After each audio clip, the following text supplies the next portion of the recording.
years are needed to make the things better. तो सबसे पहले देखते हैं काजेज ऑफ इकोनॉमिक क्राइसिस। पहली है unimpressive performance of industrial sector. किस तरीके से जी आपकी इंपोर्ट बेस्ड जो ओरिएंटेड इकॉनमी है, जबकि आप अगर चाइना को देखें तो उसकी एक्सपोर्ट ओरिएंटेड इकॉनमी है।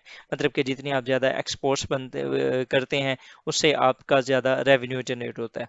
लेकिन हमारी इंपोर्ट्स ऑलमोस्ट हाफ होती हैं, सॉरी, इंपोर्ट्स आपकी ऑलमोस्ट डबल होती हैं एज़ कम्पेयर टू एक्सपोर्ट्स के। तो हम ज़्यादातर जो इंपोर्ट बेस्ड इकॉनमी है, और दूसरा हमारी जो टेक्सटाइल इंडस्ट्री है या कोई भी इंडस्ट्री है वो किसके ऊपर बेस करती है, वो सब्सिडीज़ के ऊपर वो ज़्यादातर बेस करती है। लाइक टेक्सटाइल हो गया, शुगर हो गया, तो हमारी जो गवर्नमेंट है उसको पाल रही है। तो ये एक बहुत बड़ा मसला है जिसकी वजह से हमारी इकॉनमी सफ़र कर रही है। उसके बाद ये एग्रीकल्चर जो है वो एक निगलेक्टेड सेक्टर है। 1947 के अंदर ये 53% था ऑफ जीडीपी के, जबकि अगर हम अब देखें तो ये 19% पे आ गया है। अगर आप इंपोर्ट्स देखें तो last time state bank of Pakistan के मुताबिक हमने इंपोर्ट्स किए हैं $9 बिलियन की एग्रीकल्चर के लिहाज से। तो ये भी एक बहुत बड़ा मसला है कि हमारी एग्रीकल्चर इकॉनमी है और हम बाहर से चीज़ें मंगवा रहे हैं। ये भी एक मेजर इशू है behind the economic crisis. Similarly G triple deficit dilemma इसके अंदर बजट डेफिसिट है, जो कि हमारे यहाँ हर साल एक्सपेंसेस ज़्यादा होते हैं और हमारा जो रेवेन्यू होता है वो कम होता है। ये एक बड़ा मसला। दूसरा करंट अकाउंट डेफिसिट, ठीक है, और तीसरा हमारा ट्रेड डेफिसिट, इंपोर्ट और जो एक्सपोर्ट है उसका भी इशू है। तो करंट अकाउंट डेफिसिट ये Pakistan is the biggest problem of Pakistan. ये जो स्टेट बैंक ऑफ पाकिस्तान के गवर्नर थे रजा बाकिर, उनकी ये स्टेटमेंट थी। सिमिलरली अगर हम फर्दर देखें तो फॉरेन डायरेक्ट इन्वेस्टमेंट हमारे मुल्क के अंदर, आपको पता है जिस तरीके से टेररिज्म, नेशनलिज्म, वार्स के अंदर जो एडवेंचर्स हमने किए हैं, पॉलिटिकल इंस्टेबिलिटी है, उसकी वजह से मुल्क के अंदर जो फॉरेन डायरेक्ट इन्वेस्टमेंट है वो ना होने के बराबर हो गया है। ये भी एक मेजर रीज़न है behind the economic crisis.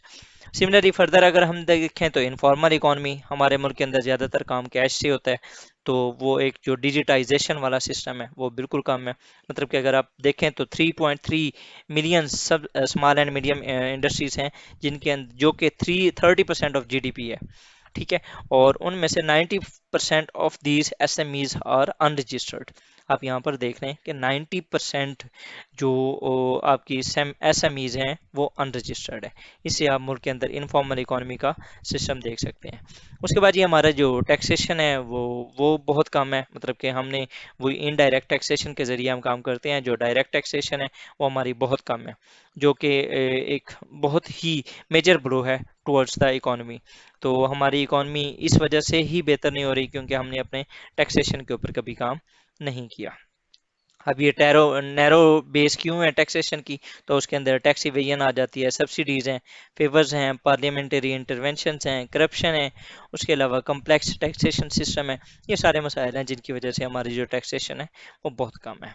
Similarly state owned enterprises की अगर बात की जाए तो वर्ल्ड बैंक की एक रिपोर्ट है, उसके मुताबिक जो हमारी स्टेट ओन्ड इंटरप्राइजेज हैं जिनमें पीआईए, स्टील मिल और पाकिस्तान रेलवे, इस तरह की जितने भी हैं, इन्होंने जो प्रॉफिटेबिलिटी है ना इसकी 57% कम हुई है 2014 से 2017 तक। और ये बनता है ये 8 से 12%, 8 से 12% ऑफ जीडीपी पाकिस्तान को हर साल लॉस होता है इनकी वजह से, ठीक है। तो जिन्होंने हमें रेवेन्यू जनरेट करके देना था वो हमारे लिए क्या बनी हुई हैं, मतलब कि वो